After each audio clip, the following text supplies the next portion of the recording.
تجري من تحتها الأنهار خالدين فيها ويكفر عنهم سيئاتهم وكان ذلك عند الله فوزا عظيما. الله أكبر.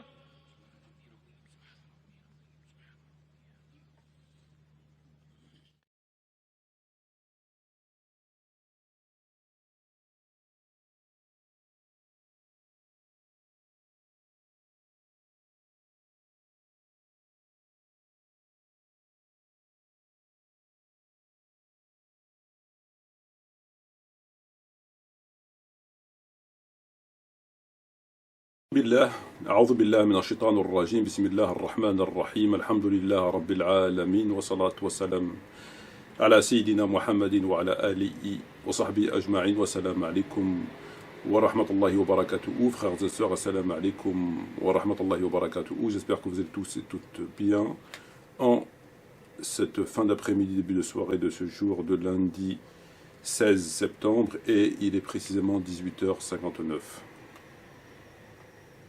Bonsoir à toutes les personnes n'étant pas de confession musulmane qui écoutent cette présente vidéo.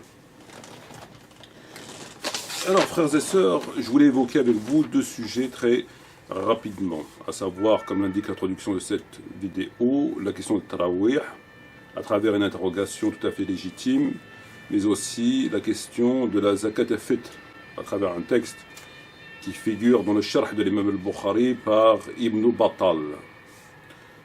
Alors la première des choses que j'aimerais partager avec vous, c'est cette réflexion, à savoir comment se fait-il qu'en partant des mêmes éléments, à travers ce que nous savons concernant At-Tarawih, Bukhari, Muslim entre autres et surtout, chronologie des événements, impératifs du prophète, etc., les savants divergent, puisqu'il existe trois positions. On le verra plus tard, celle qui consiste à dire qu'il faut prier à la mosquée, celle qui consiste à dire qu'il faut prier chez soi à une condition ou à la mosquée à certaines conditions, donc ils conditionnent cette prière, et ceux qui disent qu'il faut prier chez soi. Donc il y a au moins trois avis sur la question, et alors que nous partons des éléments qui sont identiques. Ce qui nous intéresse ici étant de savoir, à travers les propos d'un certain nombre de savants, dont deux parmi les quatre écoles, ce qu'on appelle excessivement les écoles, l'imam Shafi'i, rahimahullah, mais aussi l'imam Malik, rahimahullah, mais aussi l'imam At-Tahawi. Nous avons à travers ces trois illustres érudits, savants, une position qui a pris ses distances avec la position que l'on connaît, celle en tout cas la plus répandue, à savoir qu'il faille prier Tarawih, le prophète a dit ceci, le prophète a dit cela, patati, patata, etc. On connaît le discours. Puisque l'imam At-Tahawi, dans son livre Kitab al-Athar, après avoir évoqué la position des uns et des autres, notamment d'Ibn Omar, Nafi' et Salam, a dit en conclusion de ces textes, « Wa dhalika sawab » ceci est la position juste, à savoir de prier chez soi. À travers les propos de l'imam Shafi'i, rahimahullah, dans son livre Al-Hawi Kabir, de mémoire, celui-ci dit « Je préfère la prière, en substance, chez soi, seul, en tout cas. » Et l'imam Malik, rahimahullah, à travers son livre Mudawana, dans lequel il dit, lorsqu'on rapporte des avis d'un certain nombre de savants qui priaient l'Aïcha et rentraient chez eux, il dit « Ils ont raison, et moi je fais ainsi », en ajoutant un conditionnel « mais ceux qui peuvent, etc. etc. » Bon. Alors, la question elle est très simple. Elle est très simple. Nous avons les mêmes éléments. Nous allons prendre les deux éléments les plus significatifs et les plus importants, ils sont à la fois indiscutés et indiscutables, mais ce sont des éléments fondateurs, sur lesquels personne ne discute. Le premier élément, Fasalu ayunas fi buyutikum. Propos du prophète, alayhi salatu salam, dernier événement en date, on va le chercher en jetant des cailloux sur sa maison, il sort en colère, il tient un certain nombre de propos, il conclut par Fasalu Anas fi buyutikum. Fasalu Anas fi buyutikum, amr. C'est pas une nasiha, c'est pas une recommandation, comme il l'a fait aux femmes en disant qu'il est préférable qu'à prier chez eux, je préfère que tu pries chez. Non, là on est dans le amr. Fasalu ayyuhannas fi buyutikum, de surcroît lorsqu'il a été dit en colère, conformément à ce qui appartient dans le Bukhari Muslim. Donc ici nous avons le propos du prophète qui est un impératif, dit sous le ton de la colère, le dernier en date, puisque les savants s'accordent à dire qu'après ce moment-là, on n'a plus entendu parler de cette tentative de se revenir vers le prophète durant le mois du Ramadan, et qu'il rajoute que les années qui ont suivi, il n'y avait pas de prière dans la mosquée, il n'y avait pas de tarawih. Premier élément. Deuxième élément, à savoir, est-ce qu'il est permis à un homme, qui soit compagnon, pas compagnon, calife, pas calife, est-ce qu'il est permis à un musulman de légiférer un acte en rapport avec l'adoration, à l'ibadat, prière, ramadan, etc. En tout cas, est-ce qu'il lui est permis de légiférer sur le terrain d'Allah et de son prophète? La prière, ça appartient à Dieu et à son prophète. Les ablutions, pareil. Et donc, il y a un certain nombre de sujets qui sont exclusivement réservés à Dieu et à son prophète. Et surtout, j'ajouterai la prière.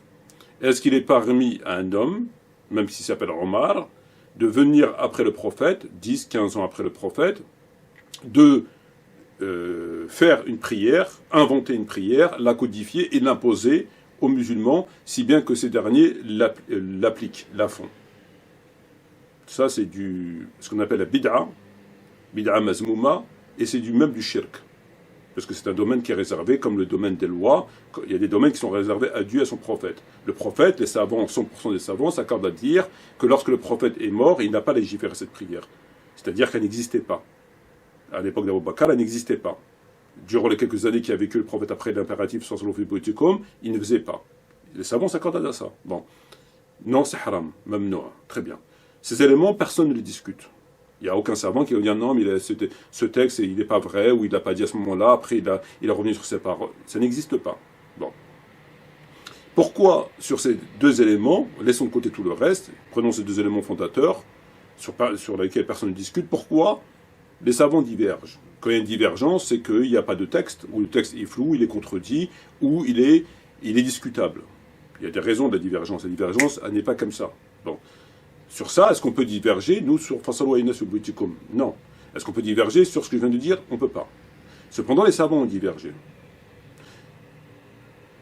Alors, il y a une manipulation qui a été opérée, nous le savons, par le fait d'avoir occulté des textes, d'avoir imposé, d'avoir fait croire qu'il y avait un consensus, alors qu'il n'y avait jamais de consensus, etc. Donc ça a joué sur le cerveau des gens, c'est des gens lambda, musulmans lambda, ils ne savent pas. Donc ils suivent ce qu'il a entendu, ce que leurs pères ont fait. Nous parlons des savants, uniquement des savants, ceux qui savent, ou en tout cas ceux qui sont censés savoir. Ne parlons pas des imams lambda qui, eux, répètent bêtement ce qu'on leur a dit. Nous constatons que, comme j'ai dit, Tahawi, Malik, Shafi'i et d'autres ont pris leur distance, en quelque sorte, avec la position prier à la mosquée, c'est bien, c'est comme ça qu'il faut faire, sunna muakkada. Ils ont pris leur distance, à travers des propos allégés, light. Pourquoi? Alors que nous avons les mêmes textes. Pourquoi ils n'ont pas été au bout? Le bout, c'est quoi? Moi, vous me soumettez ces textes-là, et je vous les soumets à vous. Fasalu Anas fi buyutikum, est-ce qu'on peut faire autrement? Non. Est-ce que si on fait autrement, yajouz? Là, yajouz. Est-ce qu'on a des hasanat lorsqu'on désobéit au prophète? Abadan, impossible. Est-ce qu'il est autorisé non. Est-ce qu'on peut faire autrement? On ne peut pas. On ne va pas parler pendant 107 ans, tu ne peux pas. Fasalu fi buyutikum, ça s'arrête là. Quand c'est autre chose que ça, ils comprennent très bien. Quand le prophète dit il n'y a pas de prière après l'iqama, ils comprennent très bien. Tout le reste, ils comprennent. Ils comprennent que Ati'u Allah wa Ati'u Rasul, tout comprennent tout. L'autre, ils ne comprennent pas comme le jour du jeudi. Ils ne parlent pas sous l'effet de la révélation, l'effet de la patience, ce n'est qu'une révélation révélée, sauf l'Iyum al-Khamis et l'Iyum al-Tarawiyah. Ok. Ici, on ne peut pas discuter. Donc, ici, on dit que c'est interdit de désobéir au prophète. Donc, quand tu désobéis au prophète, tu pries à la mosquée, tu as désobéi au prophète. Indiscutable. Donc, à partir du moment où tu as désobéi au prophète, tu n'auras pas de hasanat. Tu seras même peut-être puni.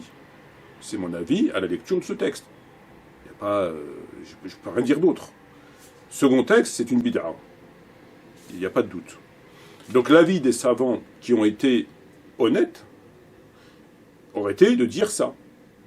Non, tu ne peux pas désobéir au prophète, etc. C'est ça l'avis. Mais pourquoi ils n'ont pas été... Pourquoi ils se sont arrêtés à mi-chemin? Pourquoi ils n'ont pas été...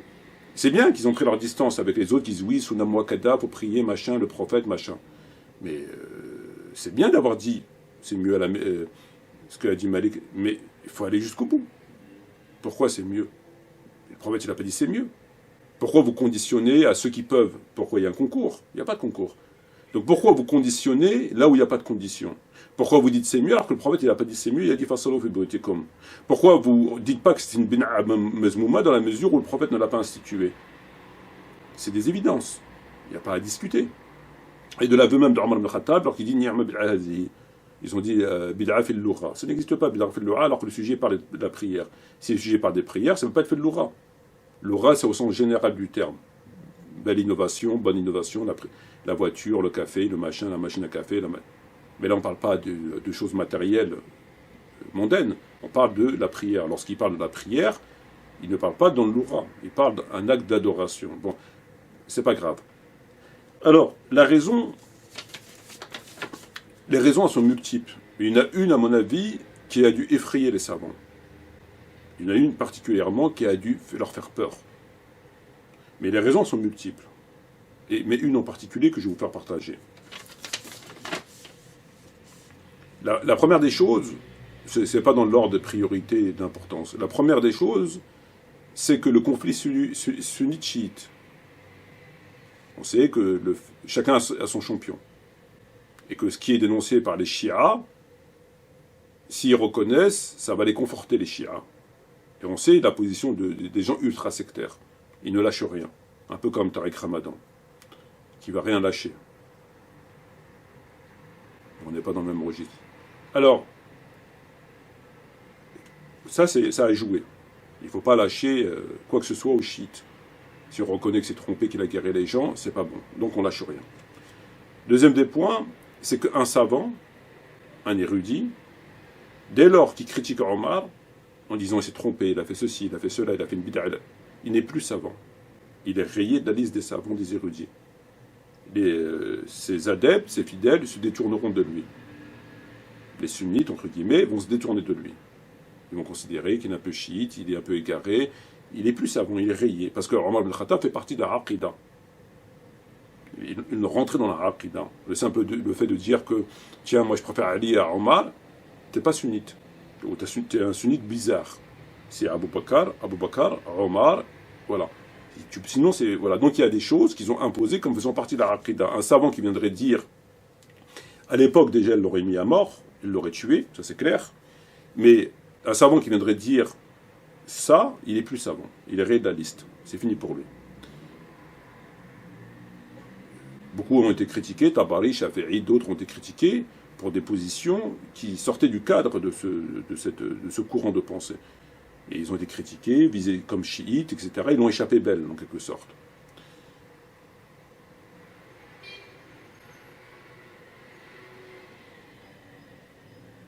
Il faut savoir que, comme je l'ai dit, Omar ibn Khattab, radiallahu anhu, fait partie de l'Aqida. Si bien qu'une partie des salafs, ils apprenaient à leurs enfants l'amour d'Abu Bakr et d'Omar comme ils leur apprenaient le Coran. C'est pareil. Ils apprenaient leur amour comme le Coran. C'est on met au même niveau. Si bien que dans certains tafsirs, ils disent que As-Sirat al-Mustaqim, c'est Abu Bakr et Omar. Le tafsir de cette ayah, il existe des tafsirs de cette ayah qui disent As-Sirat al-Mustaqim, Abu Bakr ou Omar.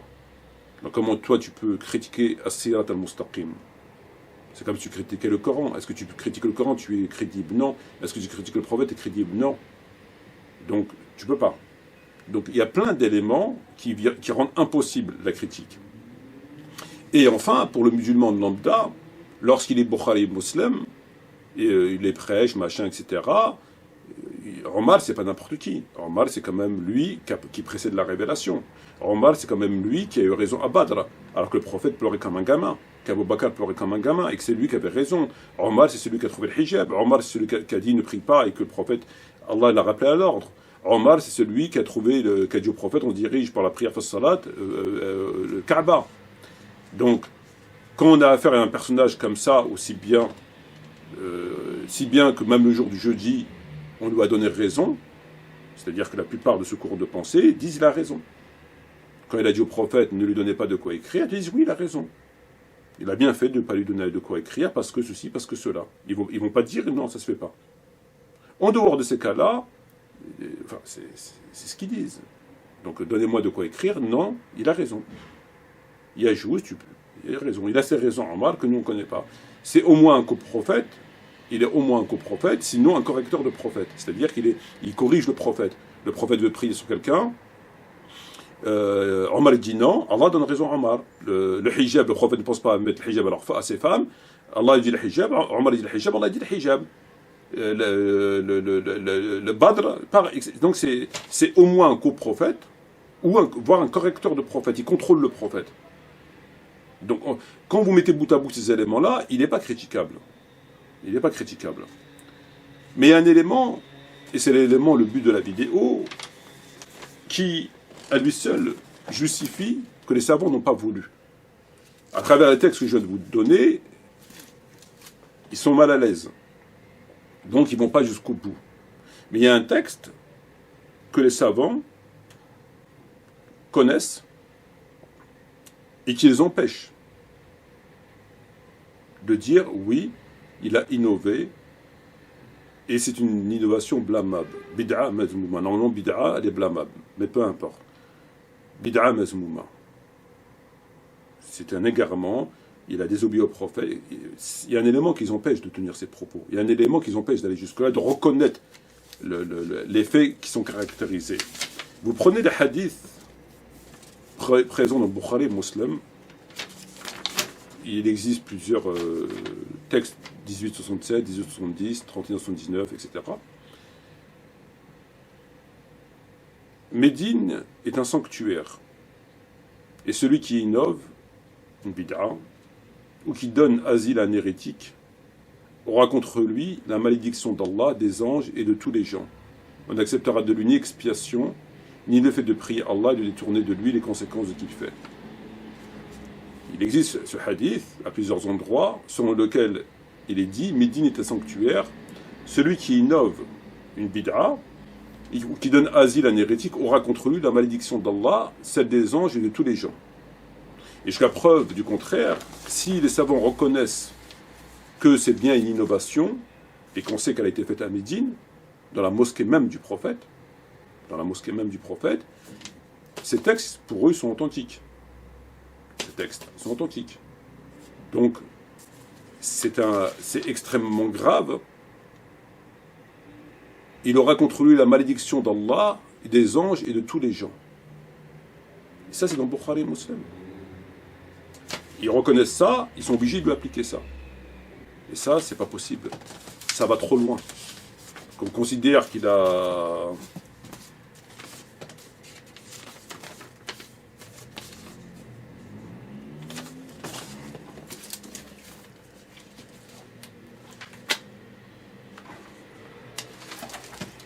On va le voir...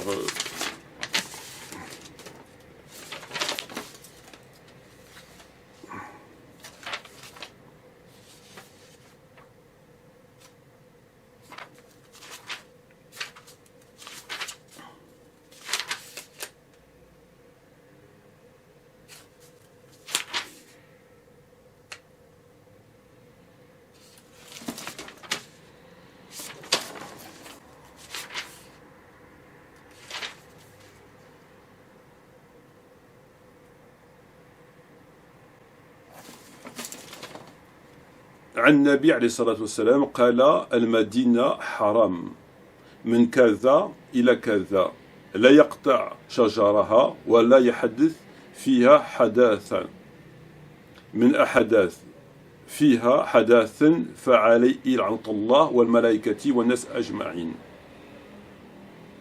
المدينة حرام من كذا إلى كذا لا يقطع شجرها ولا يحدث فيها حداثا من أحداث فيها حداثا فلعنة الله عليه والملائكة والناس أجمعين. Donc ça, évidemment, ça passe pas. Alors on peut dire que Omar s'est trompé. Ici, il s'agit d'innovation volontaire. Mais ça passe pas quand même. Parce qu'il a une responsabilité, il est censé savoir ce qu'il fait. Et de surcroît, lorsque des compagnons, des tabi'i, se sont opposés à cette prière, comme il le dit l'imam Shatibi. L'opposition remonte à des compagnons. On l'a vu dans le Muwafaqat, où des compagnons, des tabi'i, ne faisaient pas tarawih, on l'a vu. Donc voilà pourquoi les savants, ils ne peuvent pas reconnaître. Parce que sinon, ils vont être obligés de lui appliquer ça, et ça, c'est pas pensable. C'est pas possible.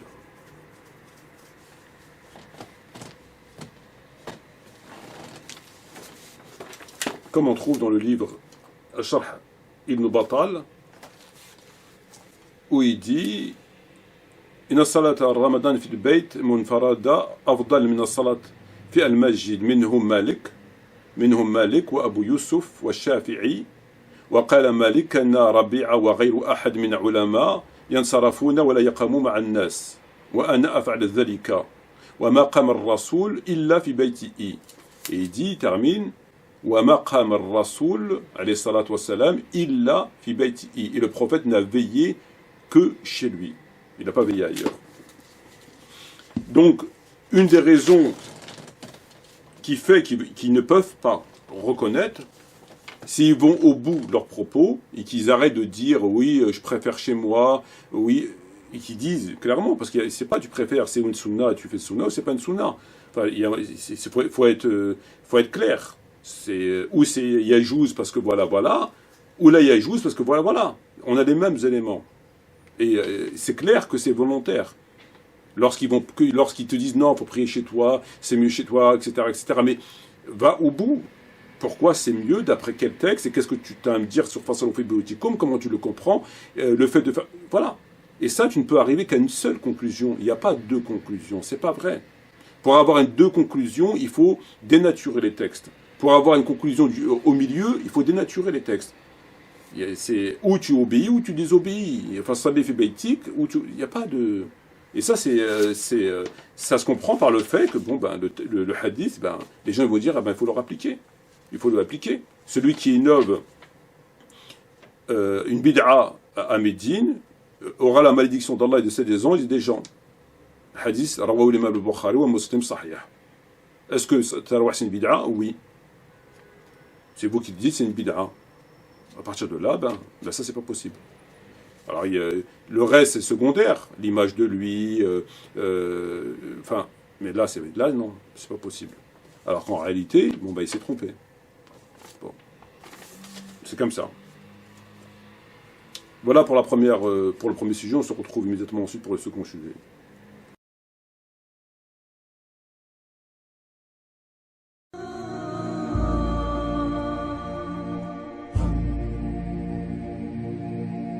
طلع البدر علينا من ثنيات الوداع وجب الشكر علينا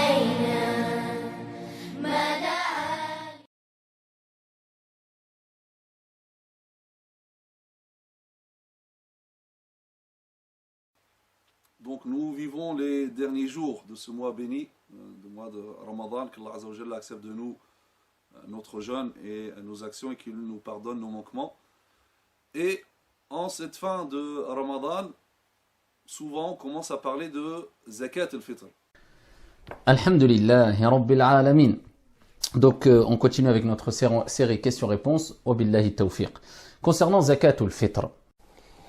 Aussi, Zakat al-Fitr,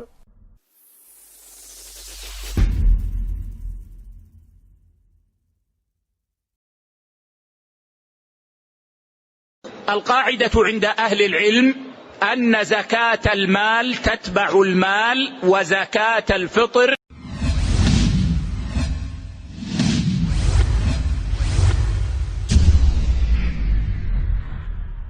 أخونا إسماعيل من الجزائر يقول أن أباه أخرج عنه زكاة الفطر. Bientôt la fin du jeûne musulman. Ce jeûne ne sera agréé pas, alors que si le fidèle musulman s'acquitte de la zakat el-fitr. Zakat al-Fitr. Je réitère mes propos. Zakat al-Fitr. Bismillah, alhamdulillah, salatu wa salam ala rasulillah wa ala alihi wa sahbihi wa man walah. Alors, comme chaque fin de Ramadan, les musulmans se posent la question suivante concernant Zakat al-Fitr.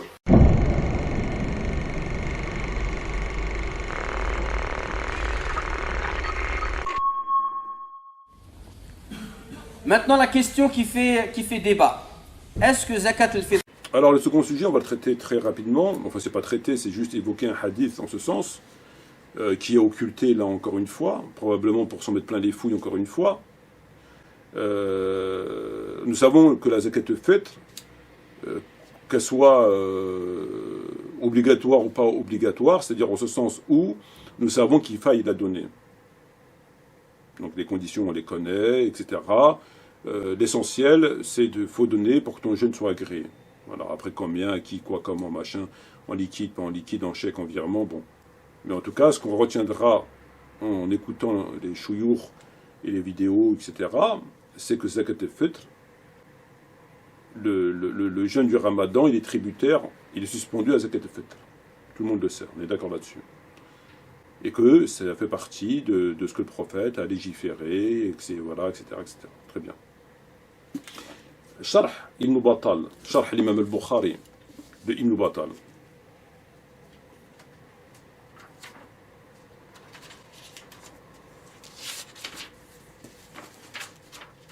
قال بعض أهل العراق هي منسوخة بزكاة وراء عن قياس ابن سعد ابن عبيدة إنه قال كان رسول الله عليه الصلاة والسلام يمر بها قبل نزول الزكاة فلما نزلت الزكاة أي الزكاة لم يمر بها ولم ينهى عنها ونحن نفعلها. Je répète, قال بعض أهل العراق, une partie des gens de l'Irak ont dit هي منسوخة, elle a été abrogée bizaka, avec la zakat. روى عن قياس ابن سعد ابن عبادة, donc d'après un tel, إنه قال, qui a dit كان رسول الله عليه السلام, le prophète, يمر بها, l'ordonner, l'imposer, قبل نزول الزكاة فلما نزلت أي الزكاة, avant la révélation du verset de la zakat. Lorsque le verset de la zakat, l'obligation de zakat, le mal que l'on connaît dans le Coran, a été révélé, lam yamur biha wa lam yanha anha. Il ne leur donnait plus, ni un petit peu comme Ashura. Celui qui voulait, il faisait, celui qui voulait, il ne faisait pas. Donc, il ne leur donnait plus, mais il ne l'interdit pas non plus. Ni il la rendait obligatoire, ni il l'a obligé, ni il ne l'a pas interdit. Chacun fait comme il sent. Et nous, on la faisait. Voilà. Donc ici, par rapport à Zakat al-Fitr, c'est toujours pareil avec eux. Ils disent ce qu'ils veulent aux gens et ils cachent ce qu'ils veulent. Zakat al-Fitr, qui est ce qu'on sait, selon ce texte, mais ce n'est pas une étude ici, c'est juste un texte, donc il faut le prendre comme tel, ben, elle aurait été abrogée lorsque Allah Azza wa Jalla a révélé la Zakat al-Mal annuelle que l'on trouve dans le Coran, waqimu salat wa atu az-zakat, cette zakat-là, elle a abrogé Zakat al-Fitr. Ça veut dire que c'est plus obligatoire. Tu veux la donner, tu la donnes. Tu veux pas la donner, tu la donnes pas. Ton jeûne, il n'est pas tributaire. Mais ça, ils le disent pas. Ça, ils le disent pas. Voilà deux sujets. Sur ce, je vous dis à bientôt, Inch'Allah. Shukran jazilan wa salam alaikum wa rahmatullahi wa barakatuh.